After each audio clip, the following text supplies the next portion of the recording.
Hello friends, welcome to the exams made simple. So we are back with the Indian Express discussion. ऐसा है कि because of a particular problem, I to technical issue, I to make this video second time, the entire video. So आज है ना, आप लोग के मेरे को डबल लाइक्स चाहिए. अब वो आप लोग कैसे करोगे वो देख लो. और since the video is being made second time, तो इसलिए 2 लाइक बनते हैं, ठीक है. और वैसे हाँ, ये बात है कि जब से आपको मैंने कहा है तो थोड़े से लाइक्स का वो नंबर बढ़ा है. सो that is very important for us, ताकि थोड़ा सा मोटिवेशन हमारा भी बना रहे. एंड सेकेंडली, जो आंसर्स दे रहे हैं लोग, I appreciate them a lot. और कई नए नए लोग भी अब आंसर दे रहे हैं, like I saw Bharti Bisht and Pratibha also giving answers, Gaurav and then there was Vandana and Manisha. So very good and keep it up. और बाकी लोग भी दें answers. So what will do from next time, कि जिसके सबसे अच्छे आंसर होंगे मैं उनका आपको नाम बताऊंगी and you can go and see their answers. Okay, आज शुरू करते हैं. सबसे पहले मैं आपसे आज के क्वेश्चन पूछती हूँ, ट्राई आंसरिंग देम. ओके, तो पहला क्वेश्चन है, ऑपरेशन हॉकाई क्या है? ये दिल्ली से रिलेटेड है, आपको बताना है. और सेकंड है, एक्टोमॉर्फिक बॉडी क्या होती है? ठीक है, एक्टोमॉर्फिक बॉडी और ऑपरेशन हॉकाई. अब एडिटोरियल शुरू करते हैं. आशा फॉर दी एल्डरली, बहुत अच्छा प्यारा आर्टिकल आया है. और अभी यूएन का वर्ल्ड पॉपुलेशन प्रॉस्पेक्ट्स आए थे, जिसको हमने काफ़ी डिटेल में डिस्कस किया था. और इसमें सबसे इंपॉर्टेंट चीज़ तो यही थी कि इंडिया की पॉपुलेशन सबसे ज़्यादा हाईएस्ट हो जाएगी अगले साल, जब चाइना को सरपास कर जाएगा. और इसमें फिर नए कंसर्न्स भी उभर के आए हैं, जैसे कि अभी हमारे यहाँ पे जॉबलेस ग्रोथ का फेज चल रहा है, और उसकी वजह से हम डेमोग्राफिक डिविडेंड को अच्छे से यूटिलाइज भी नहीं कर पा रहे हैं. और इसके अलावा कोअर्सिव पॉपुलेशन कंट्रोल की जगह पे विमेंस एजुकेशन और रिप्रोडक्टिव राइट्स में इन्वेस्ट करने का क्या इम्पोर्टेंस है, वो भी इस रिपोर्ट से हमें पता चला है. तो आगे जो है वो पॉपुलेशन ज़रूर बढ़ेगी, लेकिन that will not be because of the birth rate, क्योंकि कंट्रोल ऑटोमेटिकली एजुकेशन और अवेयरनेस से आया है. But the population would rise because of the increasing life expectancy. Increasing life expectancy की वजह से क्या होगा कि एजिंग पॉपुलेशन हमारी सोसाइटी में बढ़ेगी, यानी डिपेंडेंसी रेशो बढ़ेगा. और इसी के ऊपर ये आर्टिकल है, and few challenges and what could be the possible solution. Okay, और पॉपुलेशन प्रोजेक्शन ने एक चीज़ बोली है कि ऑलरेडी हमारे यहाँ पे 75 ईयर्स या उससे ज़्यादा की एज वाले जो लोग हैं वो 30 मिलियन पॉपुलेशन हो चुकी है. और ये यानी वो लोग हैं जो कि अब वर्कफोर्स के पार्ट नहीं हैं, और इनके अब ज़्यादा रिस्क है लिविंग को लेके, और साथ में जो डिसेबलिंग हेल्थ कंडीशंस है उसके साथ रहने के इनके ज़्यादा रिस्क है ना. तो यहाँ पे अब ऑथर ने कहा है कि कोई और डिजीज़, कोई और इलनेस इससे ज़्यादा डिवास्टेटिंग नहीं हो सकती एक इंसान या उसके परिवार के लिए, जितनी कि डिमेंशिया है. डिमेंशिया क्या है? ये कंडीशन एजिंग की वजह से ही होती है, और इसमें जो ब्रेन है उसका प्रोग्रेसिव डीजेनरेशन होता है, यानी धीरे धीरे उसकी काबिलियत में कम होती जाती है उसकी काबिलियत, ठीक है, काम करने की. और इसकी वजह से जो केयर वाला सिस्टम है उस पर बहुत ज़्यादा बर्डन आ जाता है. क्यों? क्योंकि डिमेंशिया वाले इंसान खुद की देखभाल नहीं कर सकता है और एक प्रॉपर रैशनल वे में बिहेव नहीं कर पाता है.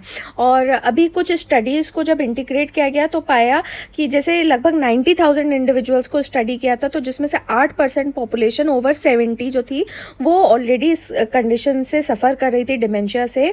और इसके अलावा ये भी सजेशन आया है कि ऑलरेडी इंडिया में करीब 4 मिलियन लोग ऐसे हैं जो कि डिमेंशिया से सफ़र कर रहे हैं.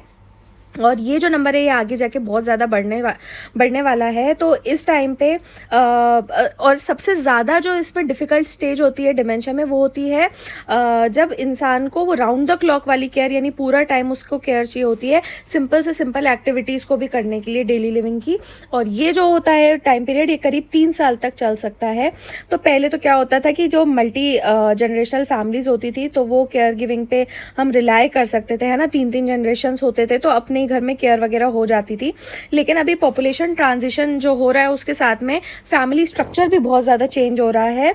और ज़्यादातर जो अभी एल्डरली है, या तो वो अपने स्पाउस के साथ में या तो फिर अकेले ही रह रहे हैं, ठीक है. तो अब सबसे बड़ा सवाल ये आ गया है कि इनके जैसे इस तरीके डिमेंशिया जैसी डिजीजेस, क्रॉनिक डिजीजेस आएंगी तो, और उनकी बहुत ज़्यादा तेज़ी से अभी बढ़ोतरी हो रही है, तो हमारी प्रिपेयर्डनेस कितनी है, कंट्री कितनी प्रिपेयर्ड है ना. और ये केयर केवल वो नहीं रहेगी कि आप डिजीज़ स्पेसिफिक उनको ट्रीटमेंट दो, बल्कि इसमें ज़्यादा सर्विसेज इंक्लूडेड रहेंगी, खासकर प्राइमरी केयर जिसमें डाइवर्स हेल्थ कंडीशंस का ध्यान रखा जाता है, होम बेस्ड नर्सिंग दी जाती है, पैलिएटिव केयर रहता है और रिहैबिलिटेशन रहता है। तो ऑथर ने इसमें जवाब भी दे दिया कि कंट्री हमारी कोई प्रिपेयर्ड नहीं है, कोई कॉम्प्रिहेंसिव और community based care system elders के लिए नहीं है। और ज़्यादातर लोग तो वैसे अफोर्ड भी नहीं कर पाते, जो कर पाते हैं उनको अपना पूरा आउट ऑफ पॉकेट पेमेंट, ठीक है, यहाँ पे बात हो रही है कम्युनिटी बेस्ड की, तो कम्युनिटी बेस्ड नहीं है, ज़्यादातर लोगों को अपने आउट ऑफ पॉकेट पेमेंट करने पड़ते हैं कि जो भी उनको सर्विस चाहिए एल्डरली के लिए उसके लिए आपको पेमेंट करना पड़ता है। और कई बार ऐसा होता है कि पैसा होने के बावजूद हर जगह पे कुछ सर्विसेज अवेलेबल नहीं रहती हैं, तो फिर उस केस में क्या होता है, खुद से ही कुछ ना कुछ जुगाड़ करनी पड़ती है। और अभी इंडिया का ऐसी हालत है कि जो सिविक इंफ्रास्ट्रक्चर भी है, जैसे यहाँ पे इन्होंने इस चीज़ के ऊपर सवाल उठाया कि पब्लिक ट्रांसपोर्ट जैसे सिस्टम्स भी जो हैं वो इनसेंसिटिव हैं to the needs of persons with disabilities, तो फिर वो ऐसे लोग एल्डरली की जो डिसेबलिंग कंडीशंस होंगी उनको कहाँ से प्रोवाइड कर पाएंगे, और इस चक्कर में क्या होगा कि जो एल्डरली हैं वो अपने घरों में ट्रैप होके रह जाएंगे और पूरा सोसाइटी से कट जाएंगे, ठीक है।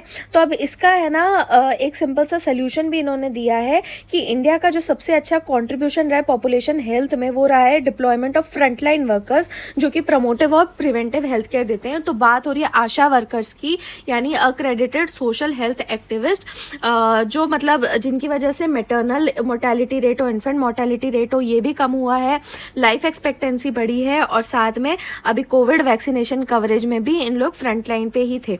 और इसी वजह से इनको मई में WHO डायरेक्टर जनरल का ग्लोबल हेल्थ लीडर्स अवार्ड भी दिया गया है, जो इन्होंने हेल्थ को इतना प्रोटेक्ट करने के लिए काम किया, उसको सेलिब्रेट करने के लिए। और आशा प्रोग्राम जो है ये एक तरीके से टेम्पलेट का काम कर सकता है कम्युनिटी बेस्ड वर्कफोर्स का, और इसको यूटिलाइज किया जा सकता है, जो भी हमारे यहाँ पे हेल्थ और वेलनेस सेंटर्स भी बने हैं उनके थ्रू यूटिलाइज किया जा सकता है एल्डर्स की भी जो हेल्थ और सोशल केयर नीड्स हैं उनको सपोर्ट करने के लिए। और हम ऑलरेडी देख चुके हैं कि इंडिया में जो यंग पॉपुलेशन है वो काफ़ी ज़्यादा है, और अभी हमने कहा भी डेमोग्राफिक डिविडेंड है, लेकिन जॉबलेस ग्रोथ की वजह से यूटिलाइजेशन नहीं हो पा रहा है। तो इस सोल्यूशन से इकट्ठा हम दो पॉपुलेशन चैलेंजेस को एड्रेस कर सकते हैं। पहली बात तो जो वर्किंग एज वाले लोग हैं उनको मतलब सर्विस करने का मौका मिलेगा, एल्डर्स की सर्विस करने का।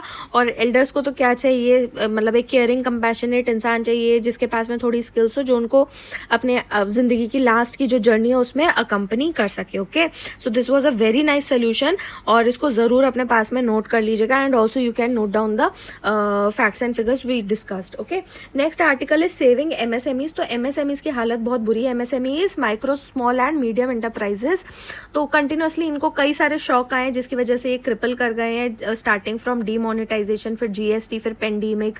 तो उनके इकोनॉमिक एक्टिविटीज़ में हर बार बहुत ज़्यादा डिसरप्शन आया है, लेकिन अभी ये चीज़ के साइन है कि इनकी जो फाइनेंशियल पोजीशन है वो स्ट्रेस्ड है अभी भी। और जो अभी फाइनेंशियल स्टेबिलिटी रिपोर्ट आई है RBI की, उसमें ये पता चला है कि इनके जो नॉन परफॉर्मिंग एसेट्स हैं, अगर ग्रॉस NPA देखें MSMEs का, तो वो थोड़ा सा कम तो हुए हैं NPA, लेकिन फिर भी अभी काफ़ी ज़्यादा है, ठीक है। तो मार्च 2022 का डेटा जो है वो बताता है कि बैड लोन्स जो MSME सेक्टर में वो करीब 9.3% है। और इसके अलावा जो रीस्ट्रक्चर्ड MSME लोन्स है, रीस्ट्रक्चर्ड यानी कि ऐसे लोन जो अगर टाइम पे नहीं चुकाया गया तो उसका इंटरेस्ट रेट बदल के टेन्योर बढ़ा के जो है रीस्ट्रक्चर किया जाता है, तो ये भी जो है ये 2.5% ऑफ द टोटल लोन्स, और ये भी जो है एक कॉज ऑफ कंसर्न है। और एक चीज़ ये भी देखी गई है कि जो भी पीरियड्स ऑफ डिसरप्शन रहे GST वगैरह पेंडेमिक, तो उसमें MSMEs के कॉस्ट पे काफ़ी ज़्यादा फ़ायदा लार्जर फर्म्स को हुआ है, ये क्राइसिल ने कहा है। तो 1/4 से ज़्यादा जो मार्केट है वो इनका उसका लॉस हुआ है, और वो किसके पास गया है, बड़ी फर्म्स के पास गया है, ठीक है। Quarter of the country's market has been lost to the larger firms. और अब MSMEs की एक दूसरी प्रॉब्लम है डिलेड पेमेंट्स की, ठीक है। तो डिलेड पेमेंट्स की वजह से क्या होता है कि इनकी कैश फ्लो रुकती है ना, और मतलब वही है कि बैंक वगैरह से आप ज़्यादा और लोन उठा नहीं सकते अगर पेमेंट डिले होती है। फिर आप अपना जो वर्किंग कैपिटल रिक्वायरमेंट्स हैं वो बढ़ जाती हैं, और फाइनेंशियल पोजीशन पे बहुत असर पड़ता है, आपकी मार्केट इमेज पे, बिजनेस प्रोस्पेक्ट्स पे काफ़ी ज़्यादा फ़र्क पड़ता है। तो और ये प्रॉब्लम और ज़्यादा अक्यूट है लेबर इंटेंसिव सेगमेंट्स में, जैसे कंस्ट्रक्शन, रिटेल और ट्रांसपोर्ट में, ठीक है। तो गवर्नमेंट ने इस चीज़ को थोड़ा कॉग्निजेंस दिया है, और सेंट्रल और स्टेट डिपार्टमेंट्स और पीएससीज को कहा है कि अगर आप कोई भी गुड्स लेते हो एमएसएमई से तो 45 दिन के अंदर within 45 days you have to clear their dues, ठीक है। तो अब कुछ साइंस ऑफ टर्न अराउंड भी हैं। तो जो बैंक क्रेडिट दिया जाता था एमएसएमईज को वो फिर से अभी उसकी स्पीड बढ़ गई है, और खासकर मतलब जो गवर्नमेंट के भी मेजर्स रहे, रिलीफ मेजर्स, वो फॉर्मल बैंकिंग चैनल से रहे हैं। और इसमें सबसे ज़्यादा यूज़ होने वाला था ECLGS यानी कि emergency credit line guarantee scheme. तो इसके तहत जो है 3.32 लाख करोड़ के लोन्स जो हैं वो सैंक्शन किए गए हैं एमएसएमईज को, और जिसकी वजह से फॉर्मल एमएसएमईज ने एटलीस्ट काफ़ी अच्छे से रिकवर कर लिया है। लेकिन फिर दिक्कत कहाँ पे आई? इनफॉर्मल एमएसएमईज की, और इन्होंने सबसे ज़्यादा सफ़र किया है। अब क्योंकि एमएसएमईज में सबसे ज़्यादा पार्ट रहे इंडिया के लेबर फोर्स का सबसे ज़्यादा नहीं लेकिन काफ़ी साइजेबल पार्ट है, और वो प्रोवाइड भी कई सारे लोगों को करते हैं, इसलिए उनका फाइनेंशियल डिस्ट्रेस जो है उसके आगे और ज़्यादा कॉन्सिक्वेंसेस हो सकते हैं, इसलिए अभी से इसको संभालना बहुत ज़रूरी है। आइडियाज़ पेज पे आते हैं। So there is an article on dealing with long covid. तो अब क्या है, यहाँ पे ऑथर ने कहा है कि कोविड जो है ना वो हमारी रेगुलर लाइफ का पार्ट बन जाएगा, और इनफैक्ट बन गया, और उसी वजह से हम लोग जो है वो नॉर्मल लाइफ में जाने लगे हैं। बट यहाँ पे इन्होंने डिस्कस किया है कि इसको और लॉन्ग टर्म वाले उससे डील करने के लिए क्या क्या सजेशंस हो सकते हैं। तो पहली बात तो हमको एक्सेप्ट करना पड़ेगा कि ये वायरस यहीं पे ही रहेगा, और उसके साथ में हम आगे क्या कर सकते हैं वो यहाँ पे कुछ पॉइंट्स बताए हैं जो कि आप नोट डाउन कर सकते हैं। पहली बात इन्होंने कहा है कि कोविड को मेन स्ट्रीम कर दो, यानी कि जैसे किसी भी और डिजीज़ का ट्रीटमेंट होता है हेल्थ केयर सिस्टम में, उसके जैसे ही कोविड को भी आप एक अलग से एक वर्टिकल टाइप का बना दो। और जैसे है ना हॉस्पिटल्स वगैरह में एक सेपरेट इन्फेक्शियस डिजीज़ का वार्ड हो सकता है, इन्फ्लुएंजा, कोविड वगैरह का, और तो मतलब इस तरीके से उसको मेन स्ट्रीम किया जाए। दूसरा कहा है कि सर्वेलेंस बढ़ा दो, तो इसके लिए इन्होंने कहा है कि एक national integrated hospital based severe acute respiratory infection surveillance system यानी SARS-CoV-2 को कवर करने के लिए, इन्फ्लुएंजा और दूसरी रेस्पिरेटरी डिजीजेस को कवर करने के लिए एक national integrated hospital based surveillance system होना चाहिए, और जिसमें जो है रियल टाइम ट्रेंड पता चले हॉस्पिटलाइजेशंस का जो रेस्पिरेटरी इन्फेक्शन की वजह से हो रही है, फिर वायरस और उसके स्ट्रेन को आइडेंटिफाई किया जा सके थ्रू रेगुलर जीनोमिक सीक्वेंसिंग, और साथ में वैक्सीन कितनी इफेक्टिव है उसका असेसमेंट भी किया जा सके। तो ऐसा एक इंटीग्रेटेड सर्वेलेंस सिस्टम होना चाहिए। तीसरा इन्होंने कहा कि इम्यूनाइजेशन पॉलिसी को रिविजिट करने की ज़रूरत है। तो पहले जो अभी वैक्सीन्स हमारे यहाँ पे बनी हैं वो केवल first strain of the virus को लेके बनी है, और उनकी इफेक्टिवनेस अब कम हो रही है, ठीक है। तो बूस्टर देते रहने का कोई मतलब नहीं है, और अब जो ज़रूरत है कि जो नए वेरिएंट आ रहे हैं वायरस के उसके अनुसार हम अपनी वैक्सीन्स को डेवलप करें। और जो अभी इमरजेंसी यूज़ ऑथराइजेशन दिया गया था वैक्सीन्स को EUA, तो उसकी भी कायदे से ज़रूरत नहीं है, क्योंकि अब तो नॉर्मल अगर लाइफ हो रही है तो वैक्सीन्स को फिर से रीअसेस करने के लिए ज़रूरी है, ताकि उसको रूटीन इम्यूनाइजेशन प्रोग्राम जो होता है उसमें इन्वॉल्व किया जा सके। और अब तो जो है हमारे पास में काफ़ी सारा डेटा भी आ चुका है ना। तो अभी कंटिन्यूसली 3rd ईयर चल रहा है, तो काफ़ी डेटा है सेफ्टी और एफिकेसी पे, तो इसके लिए वैक्सीन को प्रॉपर रूटीन वाले सिस्टम में लाया जाए। नेक्स्ट इन्होंने कहा है कि रिसर्च में इन्वेस्ट करने की ज़रूरत है, क्योंकि अभी कई सारी चीज़ें जो हमें कोविड के बारे में नहीं पता है, जैसे कि ट्रीटमेंट मोडेलिटी क्या रहे लॉन्ग कोविड के केस में, फिर इम्यूनोलॉजिकल मैकेनिज्म्स की अंडरस्टैंडिंग, और एक यूनिवर्सल वैक्सीन की क्वेस्ट, यानी कि जो ऐसी वैक्सीन जो सारे स्ट्रेन्स को कवर कर सके, सब पे इफेक्टिव हो। फिर उन्होंने कहा है कि जो पब्लिक हेल्थ और सोशल मेजर्स हैं उनको रीअसेस किया जाए, जैसे lockdown, containment zone, travel restrictions, इन सब की अब ज़रूरत नहीं है और इनको डिसकंटिन्यू करना चाहिए। और वैसे ही थर्मल चेकिंग, हैंड रब जो मॉल वगैरह के एंट्री पे होता है तो उसकी भी ज़रूरत नहीं है। हाँ, मास्क ये है कि अगर कोई हाई रिस्क एरिया है तो वहाँ पे यूज़ किया जा सकता है, and leave few things to the individuals themselves, ठीक है। फिर उन्होंने कहा है prepare for an antigenic shift, यानी कि अगर अचानक से कोई नया स्ट्रेन आ जाता है जिससे फिर से पूरा पेंडेमिक हो जाता है, तो उस केस में अब हमको प्रिपेयर्ड रहना चाहिए, क्योंकि हम एक बार ऑलरेडी डील कर चुके हैं। तो जैसे हमें पता है कि कंटेनमेंट इमीडिएटली कर देना चाहिए ओरिजिनल साइट का, और वैक्सीन वगैरह भी जो है अब हम और ज़्यादा डबल तेज़ी से बना सकते हैं, ठीक है। और जो वल्नरेबल पॉपुलेशन रहेगी इसमें उनका फाइनेंशियल प्रोटेक्शन करने की भी ज़रूरत है।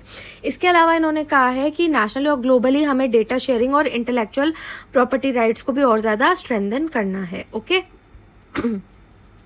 नेक्स्ट आते हैं एक्सप्लेन सेक्शन पे। तो सबसे पहले तो 5G ऑक्शन शुरू हुए हैं, तो इसके बारे में थोड़ा सा देख लेते हैं। बहुत डेप्थ में हम नहीं जाएंगे, क्योंकि कौन सी कंपनी ने कितना किया है और कौन से स्पेक्ट्रम में करेगी, इतना डेप्थ में जाने की ज़रूरत नहीं है। और यह भी शुरू ही हुआ है, तो अभी इसके ऊपर काफ़ी सारे आर्टिकल्स वैसे भी आगे आएंगे, ठीक है। तो अभी क्या है कि 72 गीगाहर्ट्ज ऑफ एयरवेव्स जो हैं उसको बिडिंग के लिए लगाया गया है, और इसमें खासकर पार्टिसिपेशन 4 एंटिटीज़ कर रहे हैं, रिलायंस जियो, भारती एयरटेल, वोडाफोन आइडिया और अदानी डेटा नेटवर्क, जो कि सब्सिडरी है अदानी ग्रुप का।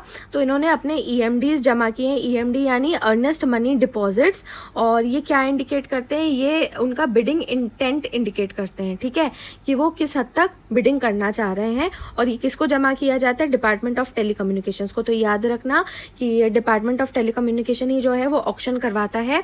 तो इसमें यहाँ पे नंबर भी सब दिया गया है, किसने कितना कितना किया है। तो रिलायंस जियो ने तो 14,000 करोड़ कर दिया है, और अदानी ग्रुप ने 100 करोड़ किया है, ठीक है। तो कौन सी बैंड्स को ऑक्शन किया जाएगा, तो पहली बात तो स्पेक्ट्रम जो है वो 72 गीगाहर्ट्ज का है, और इसकी वैलिडिटी पीरियड 20 साल रहेगी। तो एक चीज़ याद रखना कि एक अलग से है ना टेलीकॉम कंपनीज को लाइसेंस दिया जाता है, और अलग से एक स्पेक्ट्रम दिया जाता है, ठीक है। और दोनों की वैलिडिटी सेपरेटली 20-20 साल होती है, ठीक है।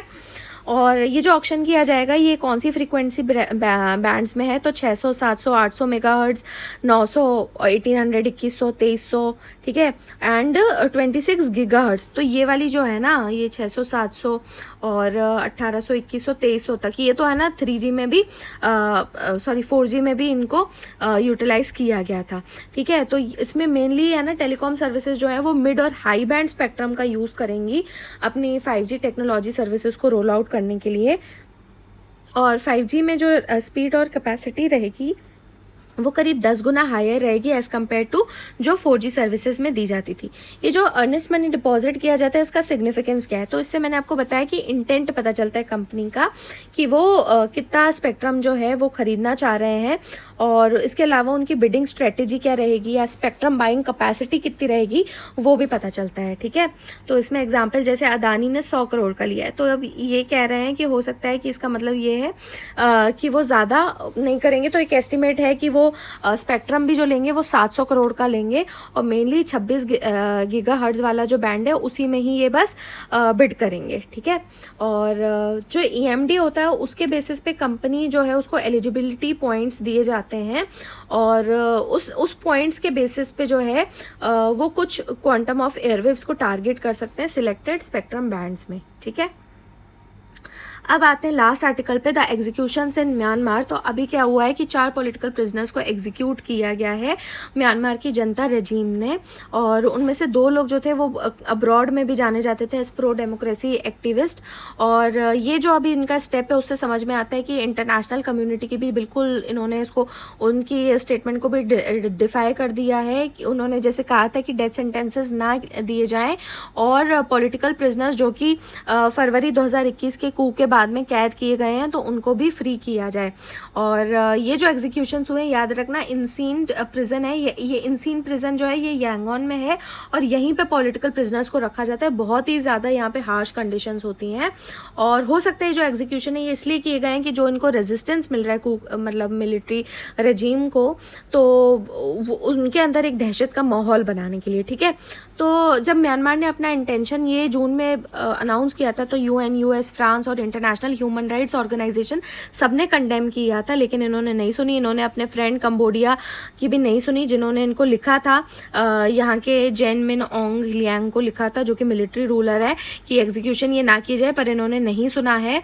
और वैसे जो लास्ट नॉन एग्जीक्यूशंस हुए थे वो 1988 में हुए थे एज पर एमनेस्टी इंटरनेशनल, और उसके बाद में डेथ सेंटेंसेस दिए गए हैं, लेकिन कोई भी एग्जीक्यूशन पिछले 10 साल में नहीं हुआ है। और जब से मतलब जनता जो है वही मिलिट्री रजीम वो धीरे धीरे डेमोक्रेसी की तरफ ट्रांजिट कर रही थी, ठीक है। और ये 2021 में इनका मिलिट्री कू हुआ है फरवरी में, ऑंग सैन सूची का जो नेशनल लीग फॉर डेमोक्रेसी जीत गई थी, तो फिर उसके बाद से इन्होंने इस ट्रांजिशन को रिवर्स कर दिया है, और म्यांमार को जो है फिर 1990 की तरफ 30 साल पीछे लेके चले गए हैं। और जबकि मतलब सूची जो थी वो फर्स्ट टाइम जीती थी इलेक्शंस में, और उस टाइम पे भी मिलिट्री ने इलेक्शन को कैंसिल कर दिया था और उसको 20 साल तक कैद करके रखा हुआ था। और इन एग्जीक्यूशन से समझ में आता है कि इन लोग जो है म्यांमार को इतना पीछे पूरा लेके जा चुके हैं। और 18 महीने हो चुके हैं कू को, और उस टाइम पे थाउजेंड्स ऐसे हैं जिनको अरेस्ट किया गया है। और एक न्यूज़ साइट है म्यांमार नाउ, तो उसने कोर्ट की assistance association for political prisoners को, जिससे पता चला है कि 117 लोगों को डेथ सेंटेंस दिया गया है बाय मिलिट्री ट्रिब्यूनल्स, ठीक है। और एक्चुअली में क्या है कि जैसे है ना लास्ट ईयर जनता ने पावर ग्रैब किया तो 23 पीनल ऑफेंसेस को ऐड कर दिया था क्राइम्स में, जिनमें आपको डेथ पेनल्टी मिलेगी। और फिर इन्होंने मार्शल लॉ लगा दिया था और एग्जीक्यूटिव और जुडिशियल फंक्शंस दोनों मिलिट्री को दे दिए थे। अब जो प्रोसीडिंग्स भी होती है ना मिलिट्री ट्रिब्यूनल की, दे आर बिहाइंड डोर्स और बहुत अनफेयर ट्रायल्स माने जाते हैं ये, ठीक है। अब इसमें एक इंसान जिसको अभी एग्जीक्यूट किया गया उसका नाम को जिमी है। तो एक्चुअली में 1988 में जनरल नी विन थे, तो उन्होंने डिमोनेटाइजेशन कर दिया था कई सारे करेंसी डिनोमिनेशंस का, जिसकी वजह से जो स्टूडेंट्स सेविंग्स थी वो यूजलेस हो गई थी, है ना। जैसे हमारे यहाँ पे 1000 के नोट को डिमोनेटाइज कर दे तो उसकी वैल्यू कुछ भी नहीं रह गई थी, ठीक है। तो इन्होंने उस टाइम पे उस स्टूडेंट अपराइजिंग को काफ़ी अच्छा उसमें रोल प्ले किया था, जिसके बाद में इनको जेल हुई थी। और ये 2012 में फिर 20 साल ये भी जेल में रहे थे। और लेकिन इनकी इस अपराइजिंग की वजह से जनरल को जुलाई 1988 में रिज़ाइन करना पड़ा था। और अगस्त 8 1988 जो है उसको 8888 भी बोलते हैं, 4 टाइम्स 8, उसको एक विक्ट्री डे की तरह मनाया जाता है। और जो इस प्रोटेस्ट में पार्टिसिपेट किए थे उनको 88 जनरेशन कहा जाता है, ठीक है। और दूसरे जो हैं जिनको एग्जीक्यूट किया गया वो हैं फो ज़ायर थॉ। तो ये वैसे पॉलिटिक्स में घुसे थे 2007 में, जब एंटी जनता सेफरन रेवोल्यूशन हो रहा था। ये मैं आपको क्यों बता रही हूँ सेफरन रेवोल्यूशन, क्योंकि इसका कोई भी ताल्लुक हमारे यहाँ के सेफरन टेररिज्म वगैरह से नहीं है। और इसको सेफरन रेवोल्यूशन एंटी जनता इसलिए कहा जाता है क्योंकि यहाँ पे कई सारे बुद्धिस्ट मॉन्क्स ने पार्टिसिपेट किया था, ठीक है। अब ये एग्जीक्यूशंस की वजह से अब कंट्रीज डिलेमा में पड़ गई हैं, जो अभी तक जनता के साथ में एक्टिवली इंगेज कर रही थी और उसको एनकरेज कर रहे थे वापस डेमोक्रेसी में आने के लिए। इंडिया में भी जो है नॉर्थ ईस्ट में तो अलग से सिक्योरिटी कंसर्न्स हैं ही, उसके बाद में चाइना का भी फुटप्रिंट बढ़ता जा रहा है म्यांमार में। तो अभी तक वैसे जो इंडिया की पॉलिसी थी वो जनता के साथ इंगेज करने की थी और साथ में उनको डेमोक्रेसी के लिए मोटिवेट करने की। अब कू के बाद में क्या हुआ, कुछ कंट्रीज ने तो सैंक्शन लगा दिए थे as usual, US, UK, EU, Canada और ऑस्ट्रेलिया ने सैंक्शंस लगा दिए थे कई सारे जनरल्स पे, और उनके ऊपर ट्रैवल बैन लगा दिया था, एसेट्स फ्रीज कर दिए थे, फाइनेंशियल, लीगल और मेडिकल सर्विसेज को डिनाई कर दिया था। लेकिन इंडिया ने वैसे इस बार मतलब जो हमारे एक्सटर्नल अफेयर्स मिनिस्टर हैं एस जयशंकर, उन्होंने कहा था कि हम सैंक्शंस इम्पोज करने में विश्वास नहीं रखते हैं और आसियान की जो पोजीशन है हम उसी में फेथ रखते हैं अपना, और उसी के साथ में इंगेज करेंगे। लेकिन जून में क्या हुआ था ना कि जो आसियान की मीटिंग हुई थी फॉरेन मिनिस्टर्स की, उसमें इंडिया ने जनता को बाहर ही रखा था। तो ये माना जा रहा था कि एक्चुअली में इंडिया के ऊपर क्वाड एलाइज का प्रेशर था, जिस वजह से ऐसा स्टेप उठाया है। तो अच्छा, एक और क्वेश्चन है आपके लिए, आपको मुझे बताना है कि क्वाड ग्रुप में कौन कौन है। एक हमने कुछ दिन पहले पढ़ा था वेस्ट क्वाड, तो वेस्टर्न क्वाड तो जो है वो I2U2 वाला है। आपको मुझे क्वाड का बताना है, क्वाड में कौन कौन सी कंट्रीज़ हैं, ठीक है। तो अभी इन एग्जीक्यूशंस का इंटरनेशनल कंडेमनेशन तो चल ही रहा है, बुराई तो की जा रही है। तो अब फिर से जो है न्यू दिल्ली के ऊपर यानी इंडिया के ऊपर प्रेशर आ सकता है कि ये जनता के साथ में थोड़ा हार्ड तरीके से डील किया जाए। वैसे हम इस चीज़ के लिए थोड़ा तैयार भी हैं, ठीक है। तो ये था आज के न्यूज़ के बारे में। आई होप आपको अच्छी लगी होगी। प्लीज़ लाइक करें एंड शेयर करें, और आप अपना फीडबैक भी कमेंट कर सकते हैं and definitely try to answer the questions. So that is all friends, have a nice day.